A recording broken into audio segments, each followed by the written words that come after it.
Gospel Services presenta una serie de estudios bíblicos visualizados, una revisión bíblica e histórica. Parte 4. El plan de Dios para redimir al hombre de la muerte a la vida eterna. Esta lección contestará la pregunta más importante que hombre alguno pudiera formular. ¿Qué debo hacer para ser salvo? Todos nosotros nos descarriamos como ovejas. Isaías 53:6. Jesús relató la historia acerca del buen pastor, quien cuidaba a cada oveja en lo individual y que dejó 99 ovejas en lugar seguro para ir a buscar a la que estaba perdida. Cuando el pastor trajo de regreso la oveja perdida, él y sus amigos estaban felices. Cuando alguien vive una vida de pecado, está perdido lejos de Dios. Si muriera en su condición pecaminosa, estaría separado eternamente de Dios. Esta es la causa por la que Jesús se interesa tanto en quienes como ovejas se han extraviado. Jesucristo es el buen pastor que cuida de cada una de las ovejas perdidas en el pecado. Tanto es su cuidado que murió para abrir el camino a la salvación. Antes de que Cristo regresara al cielo, ordenó a sus seguidores que llevaran su mensaje de amor y salvación a todo el mundo. Hoy, muchos cristianos como Juan García están guiando a otros a Cristo el pastor que cuida de sus almas. Jesús dijo: «Habrá más gozo en el cielo por un pecador que se arrepienta». Lucas 15:7. El amor de Jesucristo por los perdidos se muestra cuando ilustra la salvación con la tierna figura de los hombres convirtiéndose en niños. «Si no os volvéis y os hacéis como niños, no entraréis en el reino de los cielos». Mateo 18:3. La declaración de Jesús implica, primero, que para que una persona sea salva, debe purificarse y librarse del pecado y ser igual que un niño. Segundo, su aseveración muestra que los niños son aceptados por Dios. Ellos no necesitan de la salvación porque son salvos. Esta es la razón por la que Jesús enseña que quien quiera ser salvo debe volverse como un niño. Ezequiel, uno de los profetas de Dios, escribió: «El alma que pecare, esa morirá. El Hijo no llevará el pecado del Padre, ni el Padre llevará el pecado del Hijo». Ezequiel 18:20. Puesto que los niños no pueden heredar el pecado de sus propios padres, ciertamente tampoco pueden heredar el pecado de Adán. La culpa del pecado no puede ser heredada.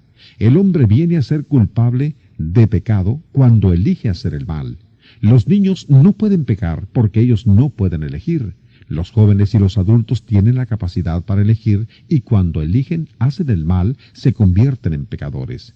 Ezequiel nos previene: «El alma que pecare, esa morirá». Mucha gente escoge pasar su vida encadenada al pecado a pesar de las advertencias de Dios. Otros sienten la carga de sus pecados y les gustaría ser libres, pero nunca saben cómo deshacerse de su pecado y culpa. Ellos se dan cuenta que ninguno de sus amigos sobre la tierra puede cargar la culpa de ellos. También es cierto que ningún ser humano puede ganar o hacer méritos para su propia salvación.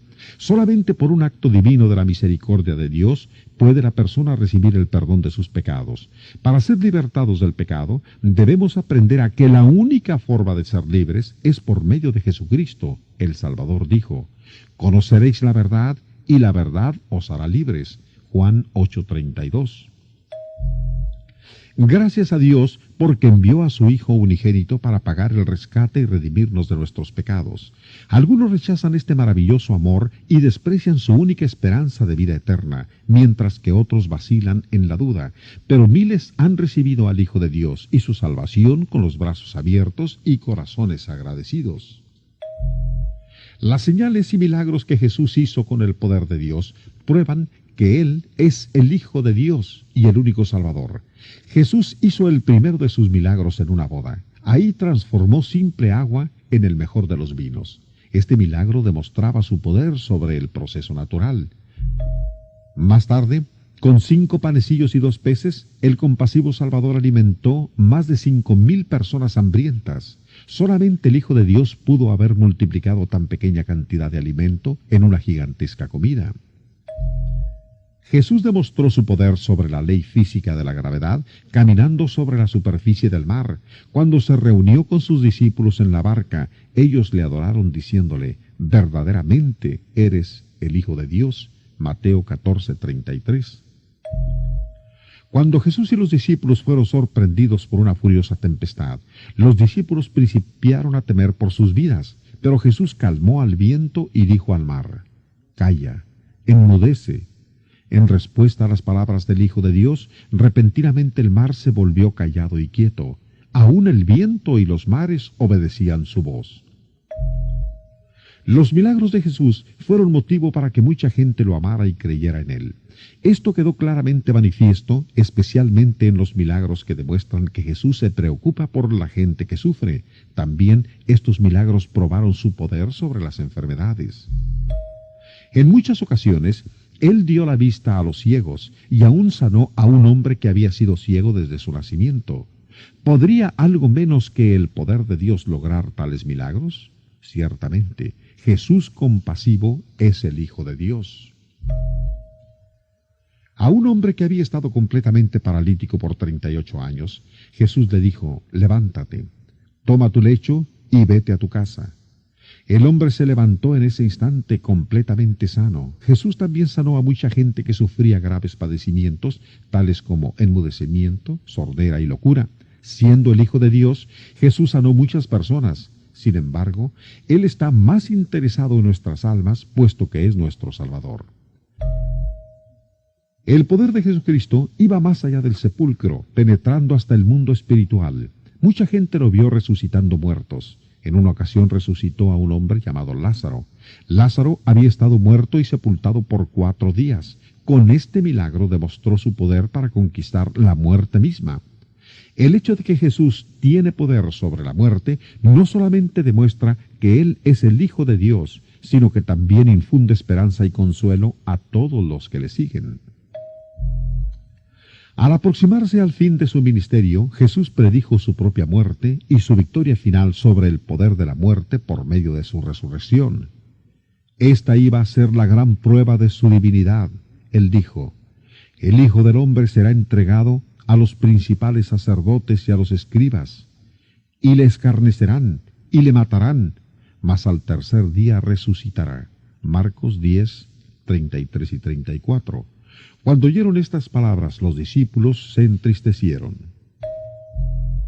Poco después fue entregado por Judas Iscariote, uno de los propios discípulos de Jesucristo. Los dirigentes judíos habían pagado a Judas 30 piezas de plata para que mostrara a los soldados el lugar donde encontrar a Jesús. Llevando antorchas para alumbrarse en la oscuridad de la noche, los soldados bien armados fueron a arrestar a Jesús. Judas lo señaló dándole un beso. Así quedó Jesucristo en las manos de sus enemigos. Como Jesucristo había hablado antes de su reino, los soldados lo ridiculizaron vistiéndole con un manto escarlata, dándole una vara por cetro y poniéndole una corona de espinas. Con burlona actitud se inclinaban ante él diciéndole: «Salve, Rey de los judíos». Mateos 27, 29. Durante toda la noche llevaron a Jesucristo de un remedo de juicio a otro. Falsos testigos le acusaban de cosas que nunca hizo o nunca dijo. A la mañana siguiente, Jesús fue llevado ante el gobernador romano Poncio Pilato. Pilato pronto quedó plenamente convencido que Jesucristo era inocente. Cuando trató de decir a la turba judía que Jesús no era culpable, ellos ahogaban su voz gritando: «¡Crucifícale! ¡Crucifícale!». Pilato no tuvo el valor para sostener lo que él sabía que era justo y dio la orden para crucificar a Cristo. El grupo ejecutor principió la procesión hacia el lugar llamado Calvario, el cual estaba fuera de la ciudad. Al principio, Jesús cargó la pesada cruz y poco después un hombre llamado Simón de Cirene fue obligado a cargarla durante la parte final del camino. Los soldados principiaron el ritual tradicional de la crucifixión, colocando a Jesucristo sobre la cruz. El verdugo clavó los clavos en las manos extendidas y también en los pies. Retumbó el sonido de los clavos penetrando en la carne, luego en la madera.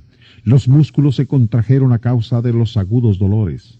Después, la cruz fue levantada y colocada en posición vertical. El cuerpo del Hijo de Dios pendía tenso de la cruz.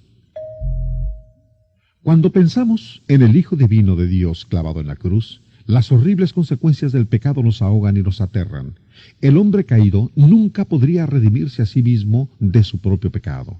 Todos los sacrificios de animales del Antiguo Testamento señalaban hacia adelante, hacia este único sacrificio perfecto. Solamente el Hijo de Dios, puro y sin pecado, podía pagar la deuda del pecado por toda la humanidad, desde los tiempos de Adán hasta el fin de los tiempos. Jesús, el Cristo, había muerto. Su cuerpo fue puesto en la tumba de un amigo, debido a que Jesús había dicho que resucitaría. Los judíos pidieron a los romanos que sellaran la tumba en una forma especial para que no pudiera ser abierta. También algunos soldados romanos hicieron guardia junto a la tumba. Mientras que Jesús yacía muerto y sepultado, Satanás parecía haber ganado. ¿Qué podría un Salvador muerto significar para la humanidad? Sin embargo, el suceso más grande de toda la historia sucedió 3 días más tarde. Jesús fue levantado de entre los muertos. La resurrección demostró que Jesús dijo la verdad cuando enseñó que Él resucitaría de entre los muertos.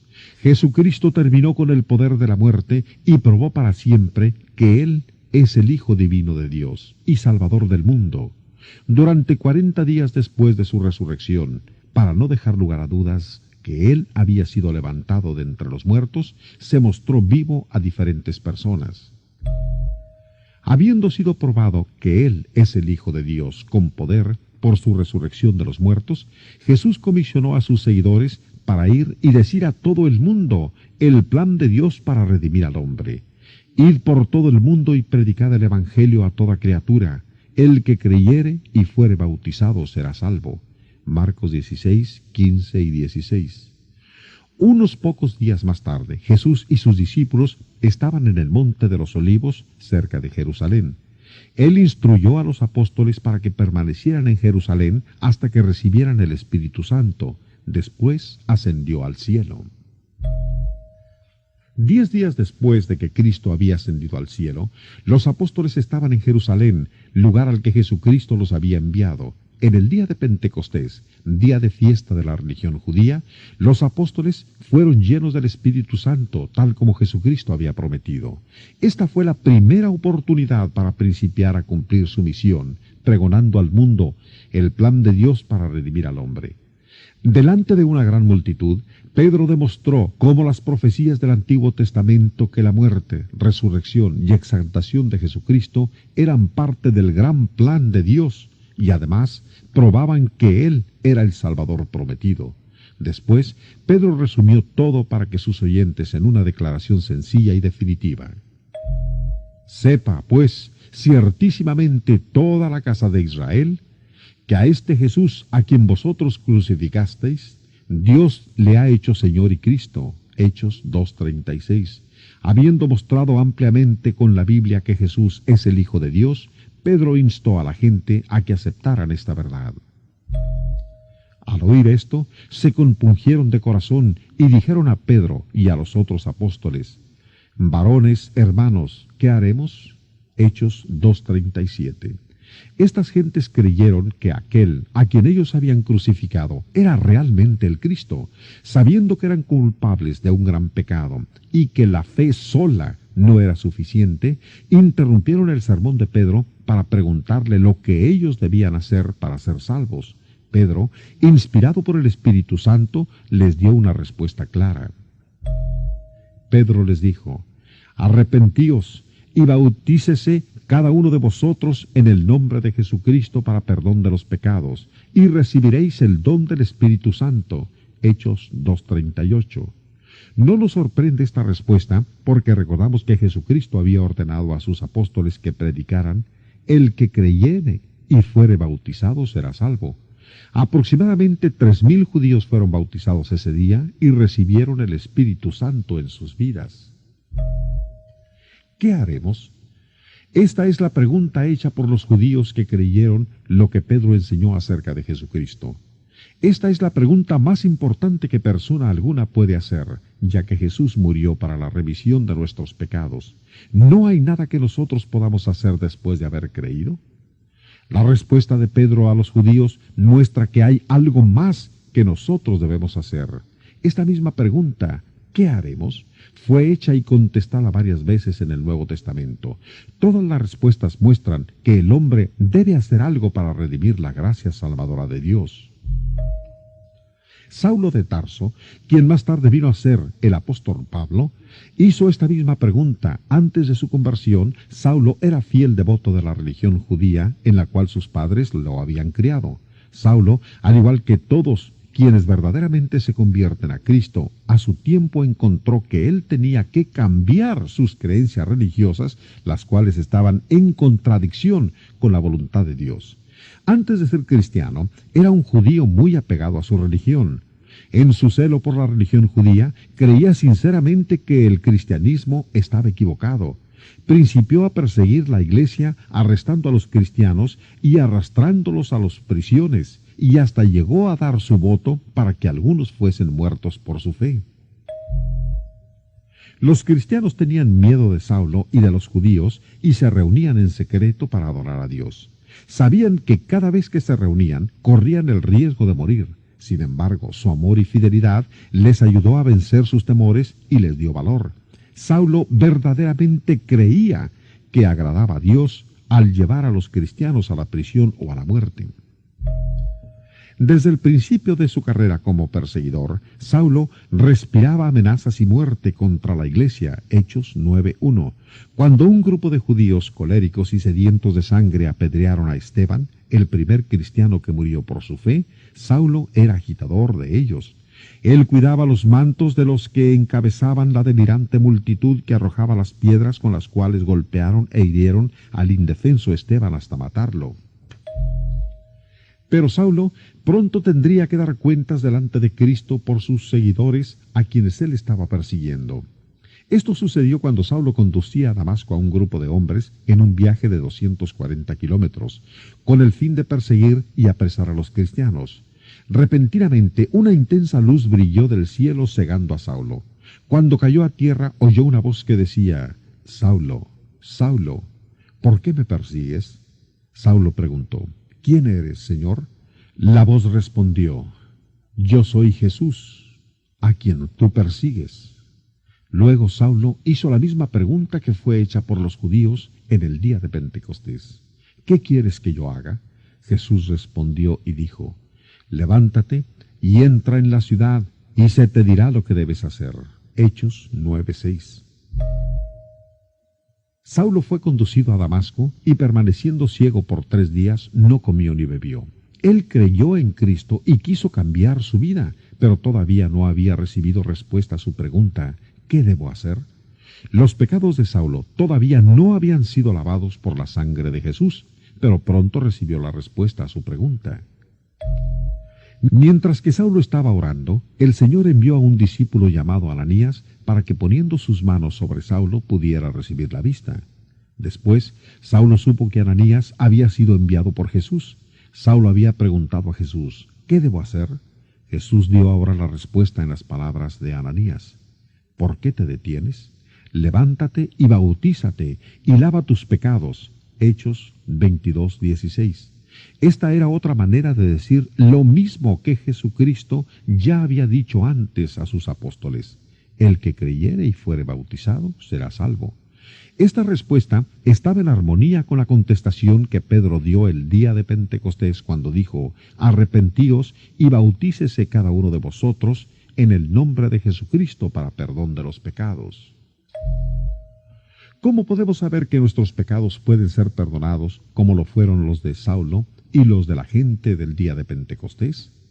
La Biblia enseña que Dios no hace distinción de persona. La misma fe y la misma obediencia que Dios requirió de Saulo requiere de todos los hombres. Por lo tanto, una persona puede saber que sus pecados son perdonados cuando acepta la gracia de Dios con fe y obedece sus mandamientos. Otros ejemplos bíblicos de conversiones prueban que esto es verdadero. Un estudio de las conversiones bíblicas nos dirá también cómo podemos ser salvos de nuestros pecados. Del libro de los Hechos hemos aprendido ya que 3,000 judíos en el día de Pentecostés y más tarde Saulo de Tarso fueron salvos en la misma forma después que ellos hubieron preguntado: ¿qué debemos hacer?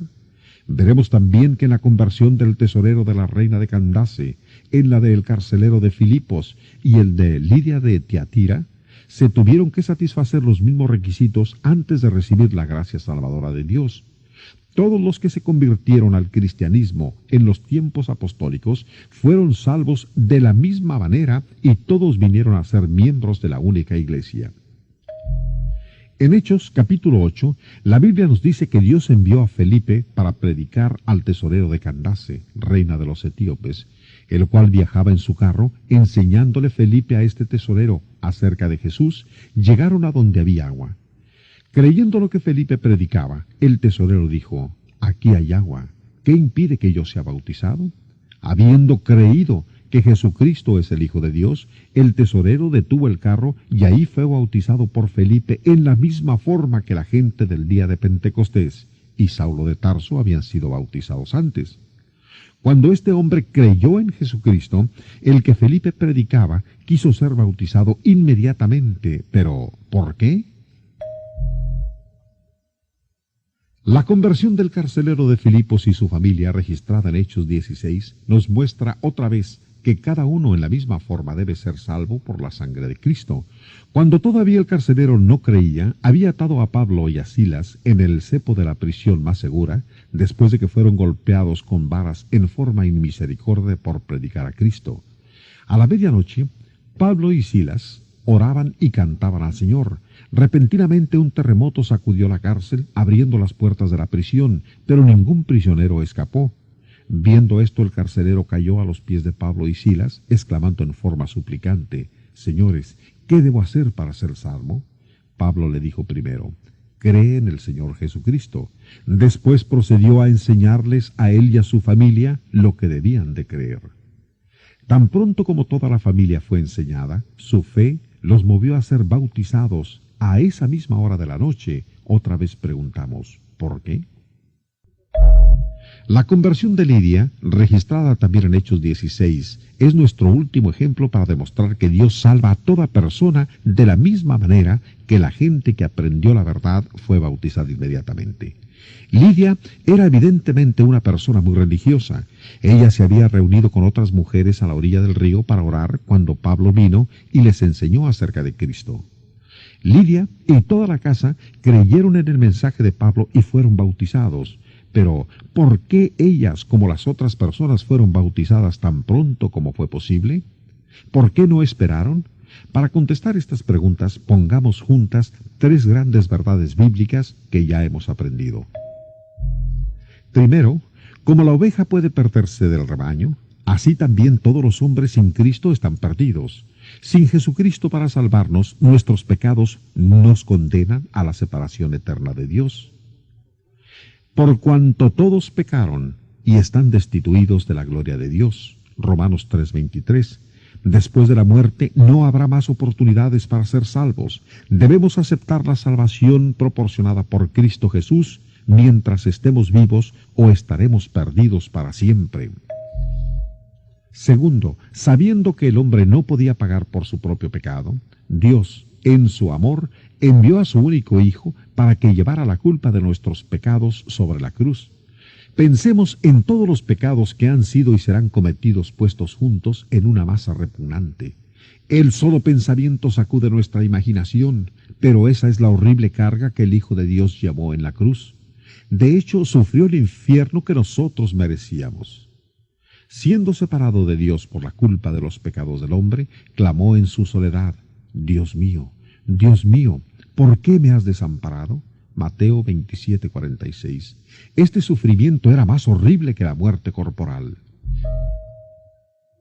Tercero, en las conversiones bíblicas que hemos estudiado, vimos la respuesta de Dios a la pregunta: ¿qué debo hacer para ser salvo?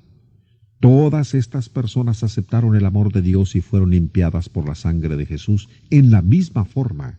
Su fe en Jesús los guió al arrepentimiento de sus pecados y el reconocimiento de Él como el Hijo de Dios. Luego, sin esperar más, ellos fueron bautizados inmediatamente para la remisión de sus pecados. Pero esto vuelve a traernos la misma pregunta: ¿por qué? ¿Por qué? ¿Por qué todos fueron bautizados tan pronto? La respuesta más sencilla es que Jesús lo ordenó cuando dijo: el que creyere y fuere bautizado será salvo. Esto sería suficiente para aquellos que realmente aman y desean hacer la voluntad de Dios. Pero a fin de que entendamos más acerca de el por qué, usemos una ilustración conocida. Cuando vemos que nuestras manos están sucias, es muy natural que querramos lavárnosla tan pronto como sea posible. Nos damos cuenta de lo insensato que sería ver que necesitamos lavarnos las manos y quedarnos sin hacerlo, mayormente cuando hay jabón y agua disponibles. Nos lavamos las manos tan pronto como podemos. Por lo tanto, asegurarnos de que nuestras almas estén limpias es mucho más importante que lavarnos las manos. El único agente limpiador para nuestras almas es la sangre de Cristo. Pablo nos enseña que nosotros somos justificados en su sangre, Romanos 5:9. Sabiendo esto, las gentes de las conversiones bíblicas fueron bautizadas tan pronto como fue posible. Ellos supieron que en el bautismo sus pecados eran lavados con la preciosa sangre de Cristo.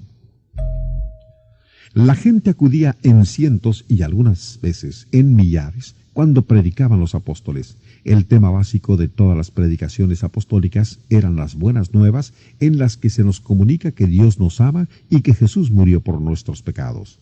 Ellos predicaron que Jesús fue sepultado y luego resucitado por el poder de Dios para ser nuestro Salvador divino.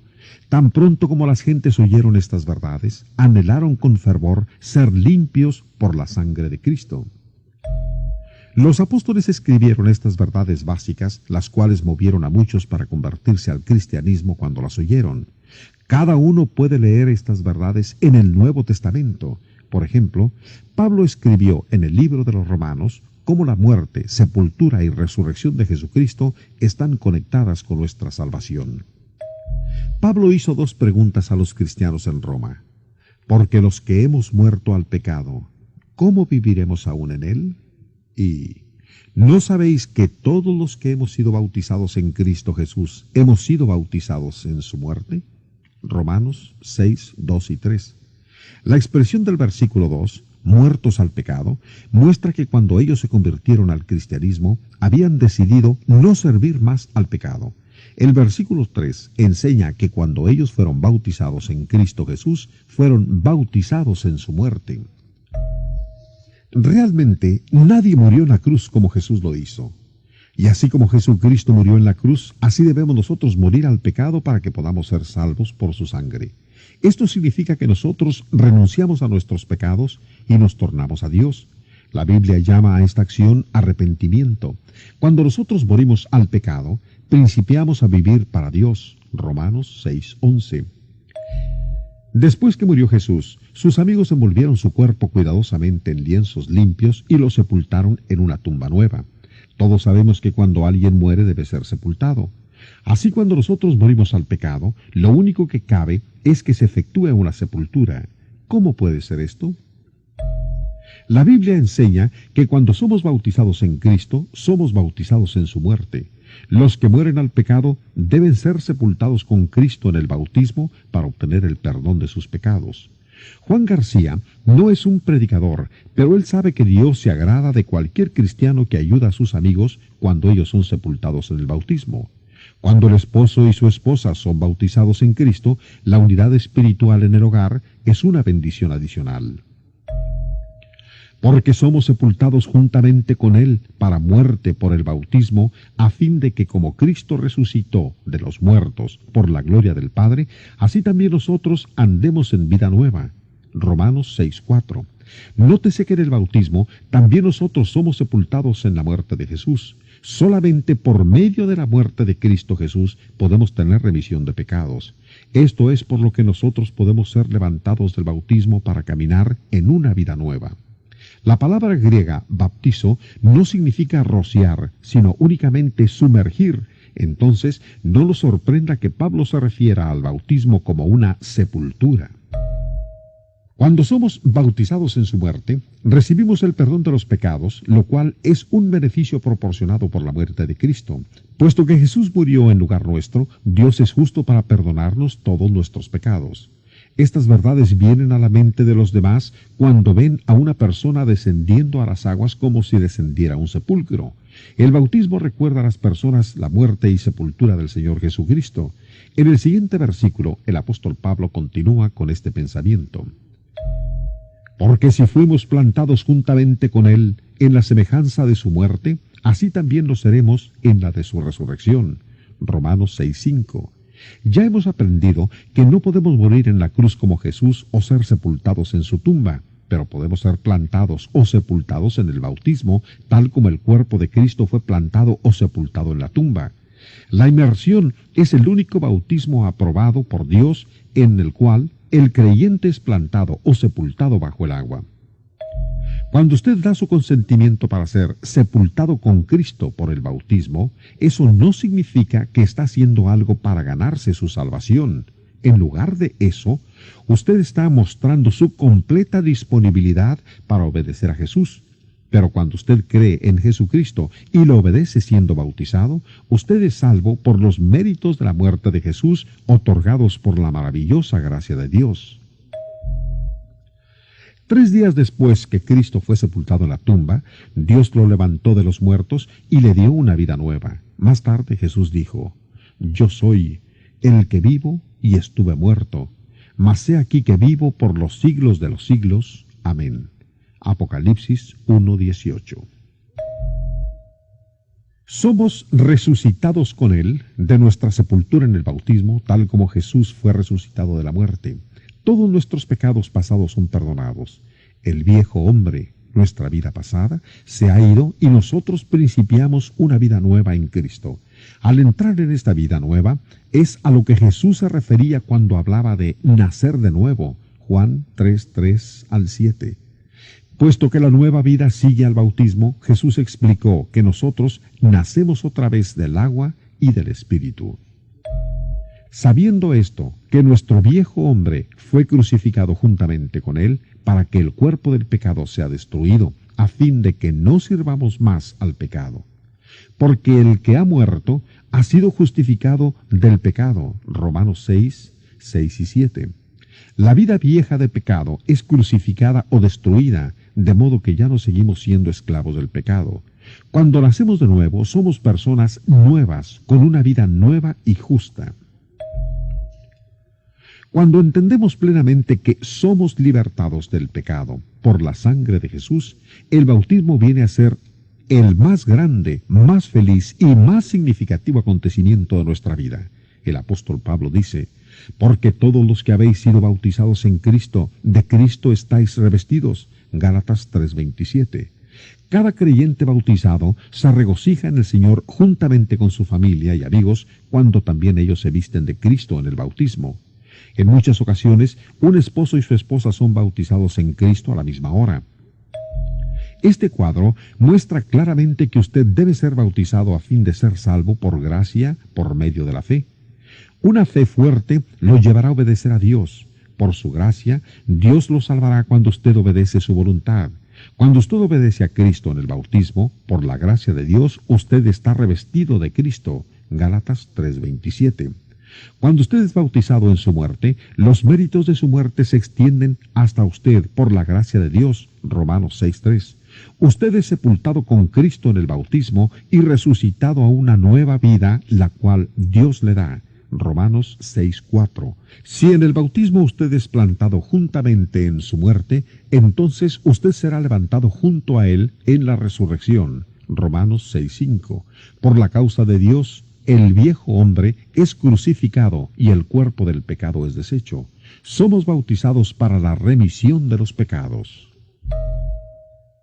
Cuando por medio del bautismo en Cristo, usted se convierte en un cristiano, quienes verdaderamente lo aman se alegrarán con usted. En su vida nueva, después del bautismo, usted también se alegrará con sus nuevos amigos cristianos. Usted llevará un nombre nuevo, cristiano, puesto que usted ha nacido de nuevo. Usted ha venido a ser un hijo de Dios. Usted es un miembro del cuerpo de Cristo. Su sangre lo limpiará continuamente del pecado mientras usted camine bajo la luz de Dios. Otra cosa maravillosa que sucede cuando nos convertimos en cristianos es que Dios añade a todas las personas salvas a su familia espiritual, la iglesia. Los cristianos pertenecen a un solo cuerpo. Esto es por lo que ellos se reúnen con regularidad para adorar a Dios, estudiar la Biblia y disfrutar de la comunión con Dios y con otros cristianos. Esto ayuda a cada uno a vivir para Cristo y a crecer de su estatura infantil como cristiano hasta llegar a ser un adulto espiritual. Todo el que ha sido verdaderamente convertido a Cristo desea reunirse con el pueblo de Dios en toda ocasión en que el pueblo de Dios se congrega. ¿Es posible para una persona saber que es cristiano?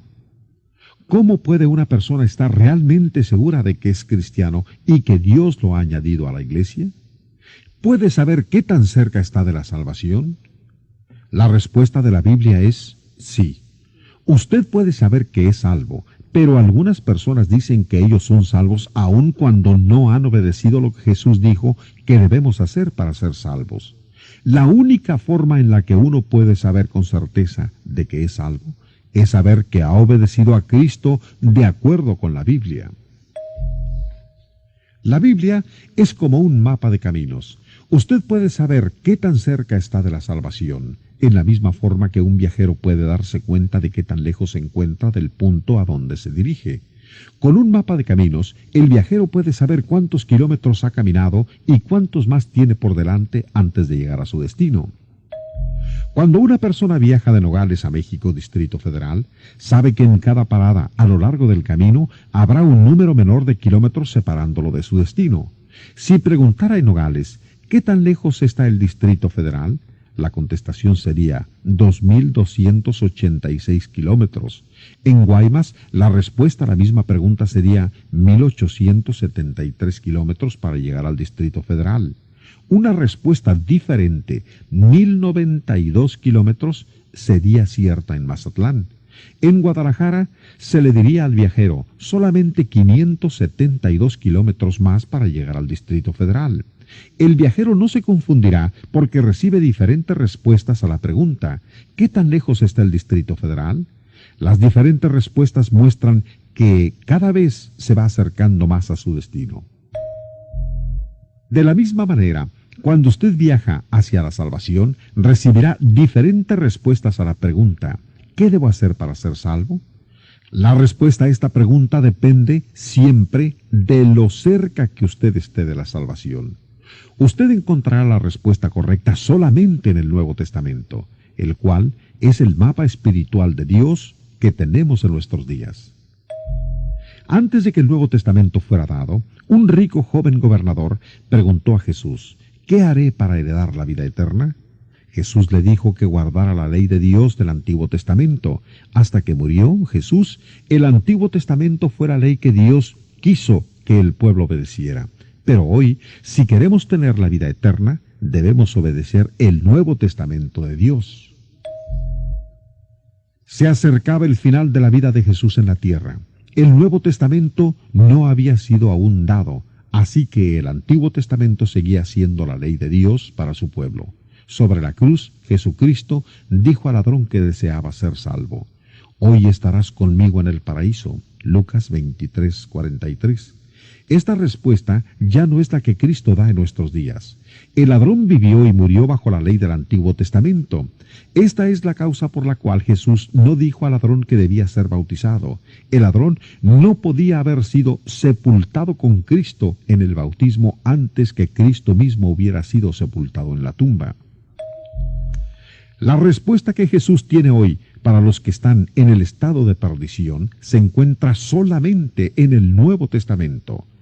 Cuando un no creyente pregunta, ¿qué debo hacer para ser salvo?, la respuesta que obtendrá será la misma que el apóstol Pablo dio al carcelero de Filipos: cree en el Señor Jesucristo. Hechos 16:31.